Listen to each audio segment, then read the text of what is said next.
Agora, pois, nosso Deus, o grande, poderoso e terrível Deus, que guardas a aliança e a beneficência, não tenhas em pouca conta toda a aflição que nos alcançou a nós, aos nossos reis, aos nossos príncipes, aos nossos sacerdotes, aos nossos profetas, aos nossos pais e a todo o teu povo, desde os dias dos reis da Assíria até ao dia de hoje.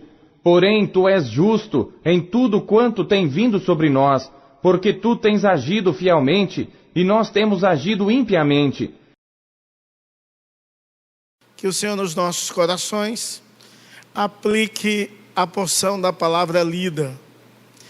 Meus amados, quando nós nos deparamos com o capítulo 8 de Neemias e o capítulo 9, é uma seção onde fala sobre o avivamento.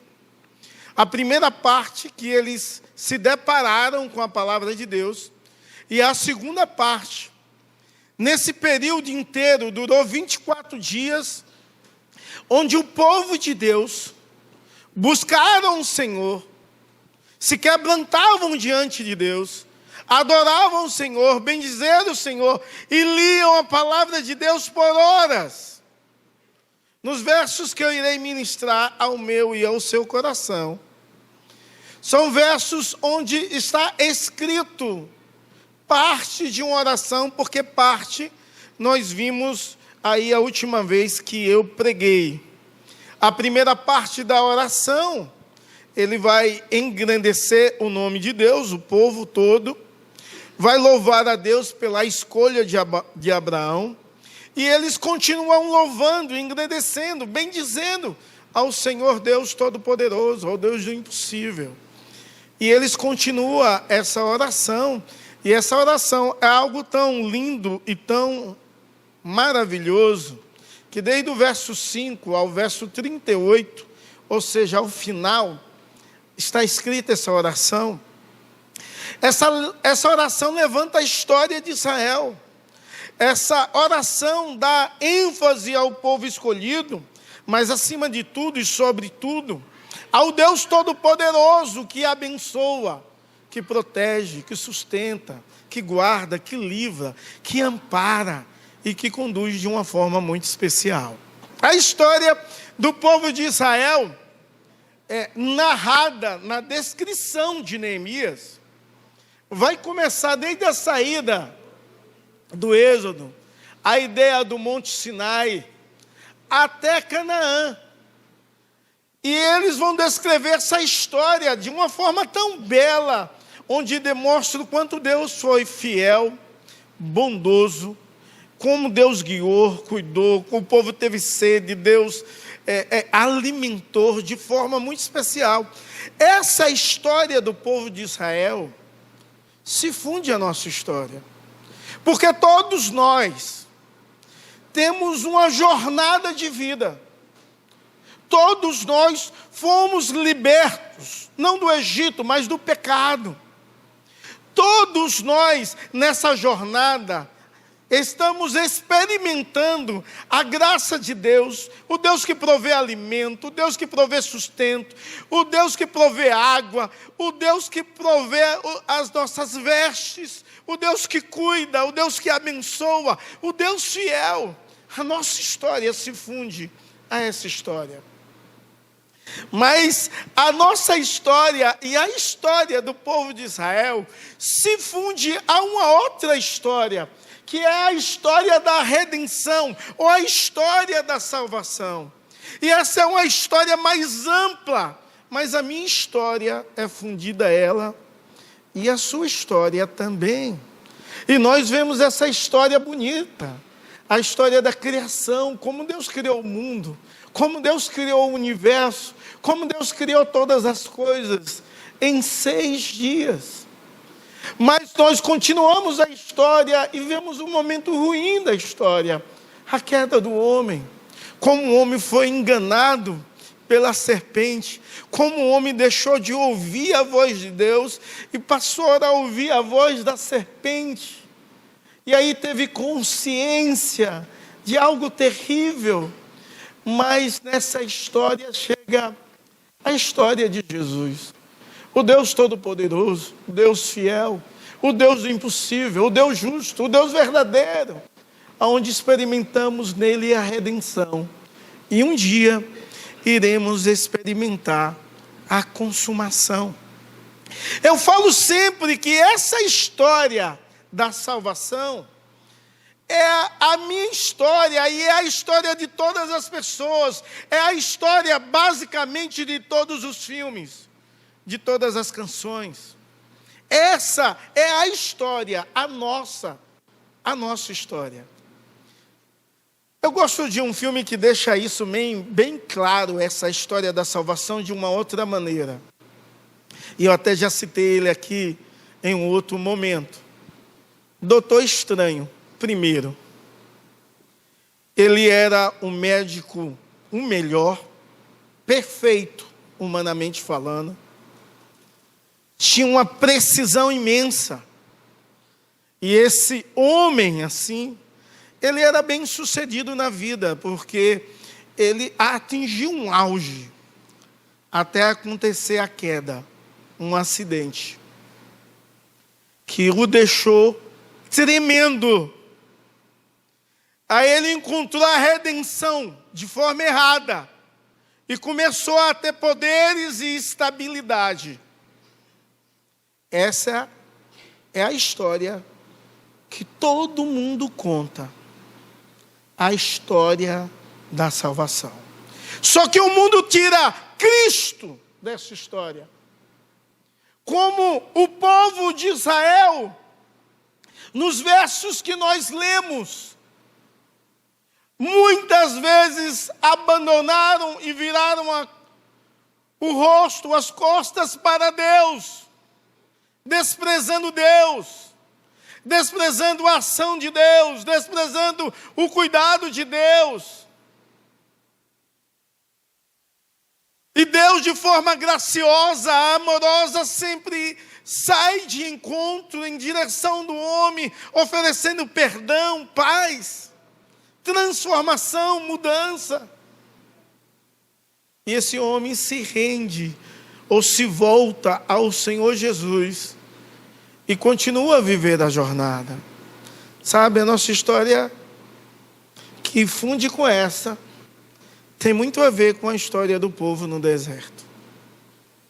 Quantas vezes eu e você estamos bem com Deus, glorificamos, exaltamos, olhamos para a vida, e mesmo as tribulações nós olhamos com uma característica bela, que há o cuidado de Deus. Deus quer ensinar algo à minha vida, à sua vida, ao meu coração, ao seu coração. Mas quando nós estamos distante de Deus, nós não conseguimos ver as coisas desse jeito. Nós começamos a murmurar, a reclamar, a questionar. Porque a nossa história não é diferente. Os atores mudaram, mas o cenário é o mesmo. Então, desde o verso 5, eles começam essa oração. E nessa oração, eles começam a louvar a Deus, louvar a escolha de Deus. Nessa oração, eles falam da bondade de Deus, do Deus que providenciou tudo no deserto. Eles louvam a Deus porque Deus viu e ouviu a aflição, verso 9. Porque Deus faz proezas, verso 10. Porque Deus direciona com fogo e com a nuvem, verso 12. Porque Deus fala, verso 13. Porque Deus cuida, verso 15. E basicamente esse foi o último sermão que eu ministrei aqui. A citação desses versos, onde falava da bondade de Deus.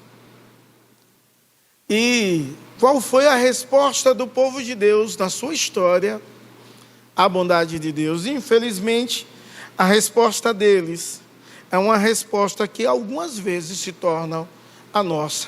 Então eu irei ministrar do verso 16 ao verso 38. Eu li só o verso 32 e 33, que é um resumo de tudo. No verso 32, eles vão engrandecer a Deus e a sua bondade. No verso 33, e a misericórdia de Deus. No verso 33, eles vão dizer que Deus é justo. Mas eles olham para eles e veem que eles procedem mal a um Deus justo. Sabe, irmãos, avivamento acontece quando nós não só confessamos os nossos pecados, mas quando nós reconhecemos os nossos pecados. Mas nessa oração você vê o povo orando a Deus e falando que os pais responderam a Deus de forma pecaminosa. A bondade de Deus, o cuidado de Deus, a direção de Deus e o favor de Deus foi respondida de forma pecaminosa. Então, em primeiro lugar, a resposta pecaminosa do homem à bondade de Deus. E os versos 16 e 17, a parte A, vai falar sobre essa resposta do homem ao Deus que livrou, cuidou, amparou, guiou, sustentou no deserto. E essa resposta, infelizmente, é uma resposta que mostra o quanto o homem é pecaminoso. Verso 16 diz assim: porém eles, nossos pais, se houveram soberbamente e endurecer a sua cerviz. Tem versões que dizem assim: os nossos pais foram orgulhosos e endureceram os vossos pescoços. E aí você diz: por que endurecer o pescoço? Quem já andou de cavalo aqui? Quem já andou além de mim? Tem uma Amazona aqui, ó, no meio, outra ali, ó. Oh, glória! Deus abençoe. Se o cavalo endurece o pescoço, não consegue fazer manobra com ele. E um povo, em uma região agrícola,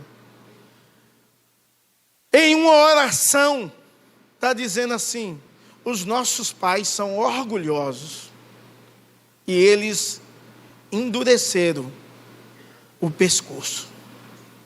Eles se afastaram de Deus. Então a resposta à bondade de Deus, sabe qual é essa resposta à bondade de Deus na história deles? Eles se tornaram altivos, orgulhosos. Você já viu crente que quando Deus o abençoa, a pessoa fica soberba, altiva, orgulhosa, se esquece de Deus? Deus abençoou.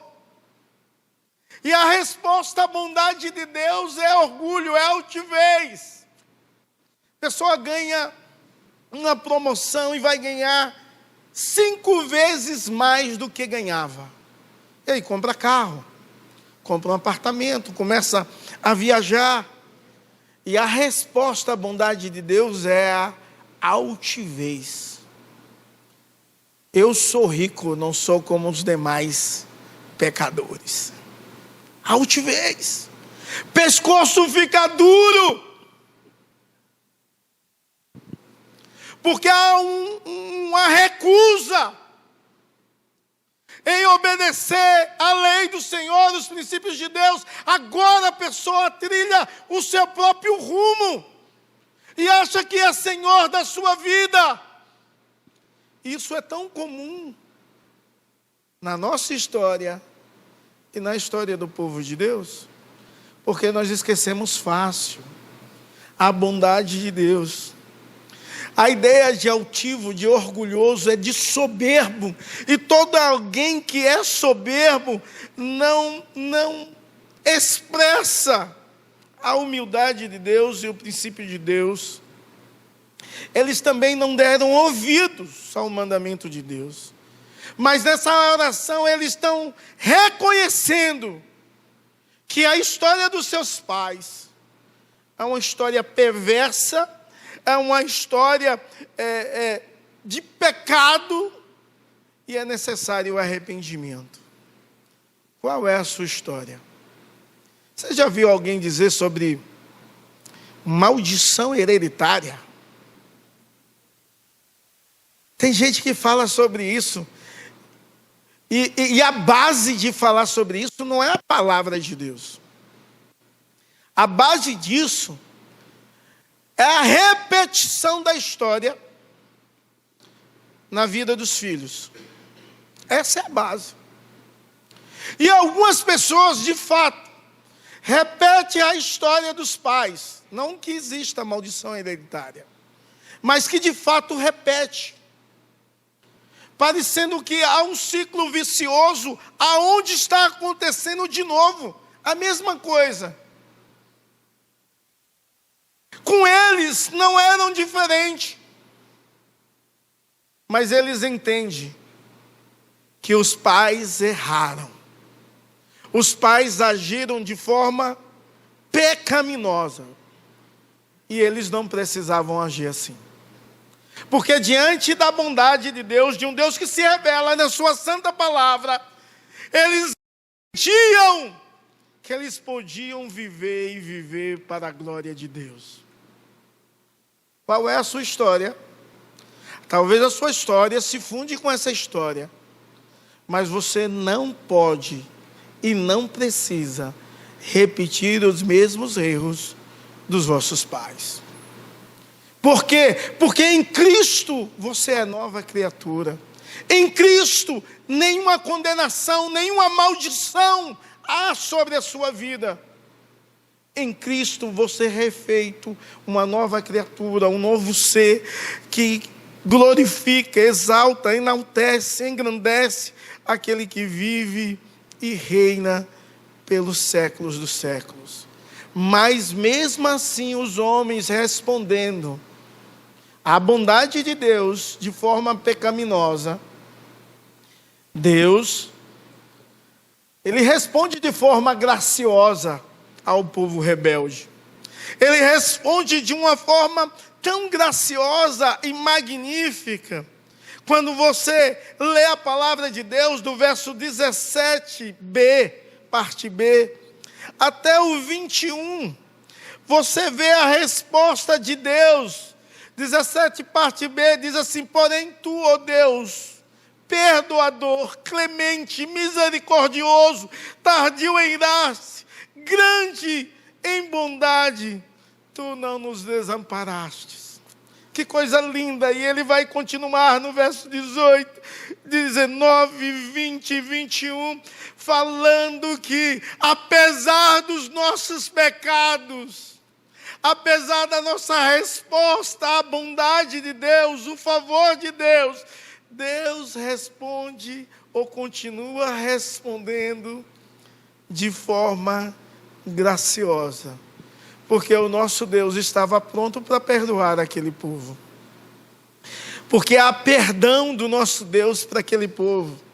Porque o nosso Deus é um Deus que não abandona o seu povo. Ele é um Deus paciente. E Ele tem paciência com o seu povo. E de fato Deus é assim. Ele é um Deus perdoador. Ele é um Deus que não abandona. E Ele é um Deus paciente. E você pode ver a paciência de Deus na história. Você pode ver o perdão de Deus na história. Você pode ver a bondade e a misericórdia de Deus na história. Mesmo depois do povo fazer um bezerro de ouro e adorá-lo, Deus mesmo assim não os abandonou. Mesmo assim, de dia Deus mandou uma nuvem no deserto. Mesmo assim, de noite, Ele colocou uma coluna de fogo, ou seja, o Espírito de Deus guiando o povo. Apesar da infidelidade, mesmo assim, quando eles tiveram fome, Deus deu comida e o manar diário. Quando eles desejaram carnes, Deus deu. Quando eles desejaram água, porque tiveram sede, Deus fez que da rocha brotasse água. Eu não sei como está a sua história ou como é a sua história, mas uma coisa eu sei: Deus tem sido bom para você. O fato de você estar vivo, o fato de você estar aqui, de você ter uma família, ter uma casa, ter alimento, estar vivendo, é o fato de Deus estar sustentando a sua vida pela sua bondade. E se você for olhar a sua história, o quanto Deus fez, livrou, protegeu, abençoou, manifestou milagres, trouxe cura, fez o impossível. É fato de Deus manifestar a sua bondade. Mas como é que você tem respondido a Deus? Será se a sua resposta a Deus é de altivez? É de ser alguém orgulhoso, orgulhosa? É de ser alguém que não atenta e não dá ouvido aos mandamentos de Deus? Eu quero te dizer que mesmo assim Deus usa a sua vida com graça. E apesar da sua resposta, Deus vai responder de uma forma graciosa a você. Sabe por quê? Porque Ele te ama. Ele te ama, você é filho dele, você é filha dele, Ele te ama. E nele há demonstração de amor, nele há perdão para a sua vida, nele você pode estar seguro, e por mais que todos possam te abandonar, Ele nunca vai te abandonar. Ele é um Deus que te ama, é um Deus perdoador. E a resposta graciosa de Deus à nossa história é que Ele enviou seu Filho. A palavra de Deus diz que Deus amou o mundo de tal maneira que deu o seu Filho para que todo que nele crê não pereça, mas tenha a vida eterna. Deus amou você de forma graciosa, de uma forma tão extraordinária. Ele te amou, que um Deus que nada e nem o universo podia contê-lo, Ele se faz homem, para que nele você fosse perdoado, para que nele você fosse restaurado, para que nele você fosse salvo.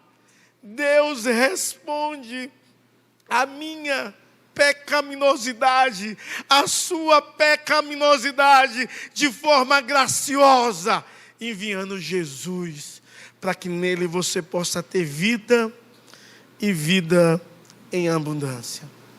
Mas apesar de entendermos isso, apesar de experimentarmos o amor, o favor, a bondade, a graça de Deus, parece que há um ciclo vicioso, onde as pessoas se metem nesse ciclo e não conseguem sair. Nessa oração ele vai falar sobre isso. E uma concordância de todo o povo reunidos. Os versos 22 ao 31, eles falam nessa oração sobre o ciclo do relacionamento de Israel com Deus. E já no verso 21,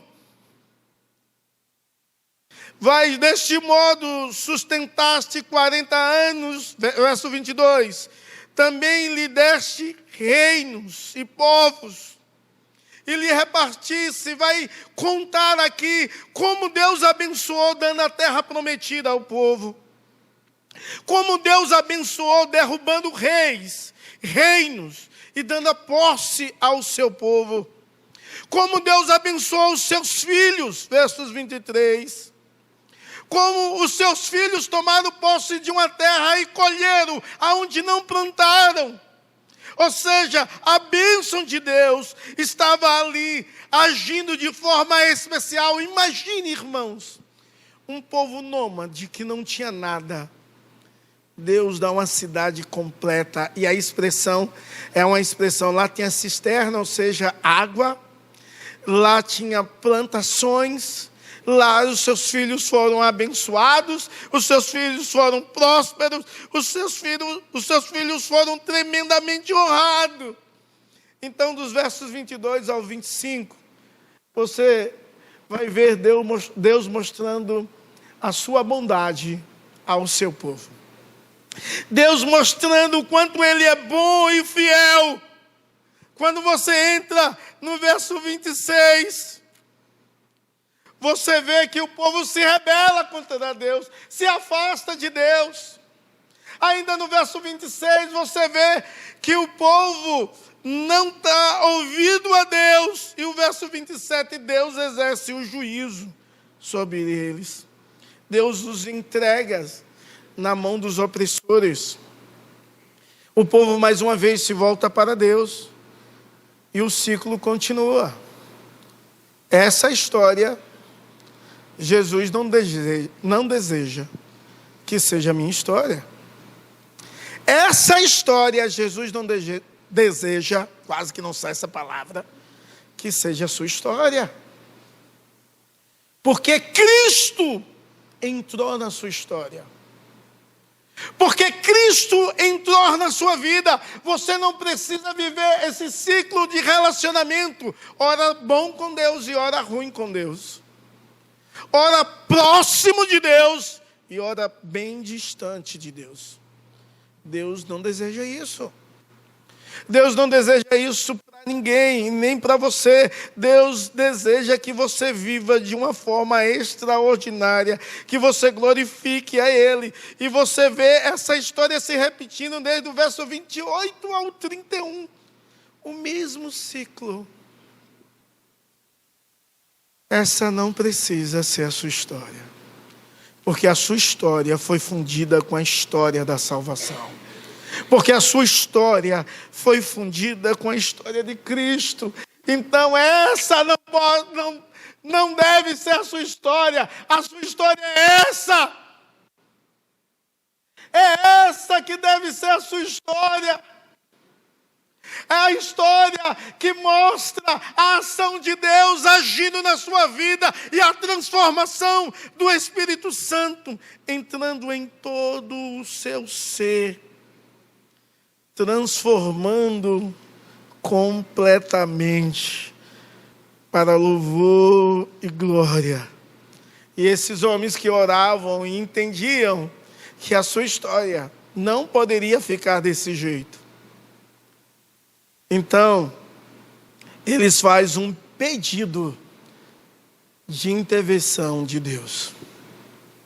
Eles ainda não experimentaram a graça de Cristo como nós experimentamos, mas eles experimentavam a graça de Cristo pelos olhos da fé. E esse pedido de intervenção divina vai demonstrar de forma tão maravilhosa o quanto Deus é bom. Os versos 32 a 37, você vai ver esse pedido sendo feito. O pedido começa assim: agora pois, ó Deus nosso, ó Deus grande, poderoso, temível, que guardas a aliança, a misericórdia, e não menosprezaste toda a aflição que nos sobreveio a nós, aos nossos pais, ou seja, a todas as pessoas. Deus, Tu és um Deus misericordioso. Não permita que essa história se repita igual foi com os nossos pais. Eles olhavam que Deus, e dependia deles, dele, para que Deus mudasse aquela história, para que Deus entrasse na história deles e agisse com misericórdia e bondade. Se Deus não age e não entra na nossa história de forma graciosa como Cristo fez, ninguém poderia sair desse ciclo. Mas em Cristo tudo é possível. E o verso 33, eles reconhecem que Deus está certo. Apesar dos infortúnios que eles sobreviveram, que eles viveram, que eles sofreram, Deus é justo e certo. E eles precisam que esse Deus mude a história deles, para que eles não vivam um ciclo vicioso, sem libertação. Sabe, esse Deus de amor, esse Deus de bondade, esse Deus extraordinário, esse Deus da misericórdia, o misericordioso, esse Deus age na vida deles. Há um grande avivamento, há uma manifestação graciosa de Deus. Esse Deus gracioso invadiu a nossa história e nos trouxe a paz que excede todo entendimento através de Cristo Jesus. Mas é claro que a história, ela termina levando o povo a um ponto de decisão, a uma renovação de obediência com esse Deus extraordinário, com esse Deus do impossível. Diz: por causa, verso 38, de tudo isso o quê? Esse ciclo vicioso, estabeleceremos uma aliança fiel e escreveremos. Vamos escrever. Vamos estabelecer uma aliança, iremos escrever, iremos assinar, atestar que nós concordamos. Sabe, Deus deseja que você tenha um ponto de decisão. Que você, em resposta à graça e à intervenção divina sobre a sua vida, que Ele está fazendo hoje, você possa dizer: eu vou viver para a glória de Deus, e eu faço uma aliança com Deus, e renovo a minha obediência ao Senhor, dizendo: Senhor, me ajuda a te obedecer, porque eu quero. E eu escrevo hoje, eu assino, eu atesto que eu quero viver assim para a tua glória. Quantas pessoas na igreja, irmãos, brincam com o evangelho, não tem compromisso? Quantas pessoas não entendem o quanto é sério ser de Jesus, ser membro de uma igreja, professar a fé? Não compreende essa realidade. Esses homens necessitavam e dependiam de Deus, mas eles tomaram uma atitude firme. Vou fazer um contrato com Deus. Vou escrever o contrato. Vou autenticar esse contrato. E eu vou assinar esse contrato. Você tem essa disposição? Sabe, um dia, quando você professou Jesus, você fez isso. Em resposta a Deus. Você não respondeu como os pais do passado. Você respondeu como esse povo no período de Neemias, que oraram a Deus, dizendo: muda a nossa história, quebra esse ciclo. E na hora que vocês professaram que são do Senhor Jesus, que fazem parte do corpo de Cristo, é como você escrevesse uma escritura, fosse autenticar no cartório e dizia: vai ser assim esse documento. Eu não sei se você tem desprezado essa aliança de compromisso com Deus, mas o que Deus deseja, em nome de Jesus e para a glória dEle, é que você tome uma posição, uma postura de fidelidade, de obediência ao Deus do impossível, dependendo dEle, de ser sustentado por Ele, guardado em tudo. E aí, irmãos, o avivamento acontece. Porque tudo começa com um coração quebrantado, no capítulo 8. Depois, uma reflexão da bondade de Deus na palavra de Deus. Um reconhecimento de pecado no texto que foi lido. E uma renovação de obediência. Você quer avivamento? Avivamento tem de ter essas 4 características. E o Deus de bondade, que tem respondido a sua resposta pecaminosa com mais bondade, enviando Jesus, te abençoando, deseja que você tome um passo, uma decisão firmada de um compromisso sério e real. Baixa a sua fronte, vamos orar. Grandioso Deus, Deus de infinita bondade e amor, ouvimos a Tua voz e temos plena certeza que o Senhor falou poderosamente aos nossos corações. Por isso, ó Deus, em nome de Jesus, coloca, ó Deus, um senso de responsabilidade, coloca, ó Deus, um senso de obrigação, E que em nome de Jesus e para a glória do Senhor e Salvador Jesus Cristo, o teu servo e tua serva possa ter uma postura de obediência e submissão à tua palavra, em nome de Jesus. Amém e amém.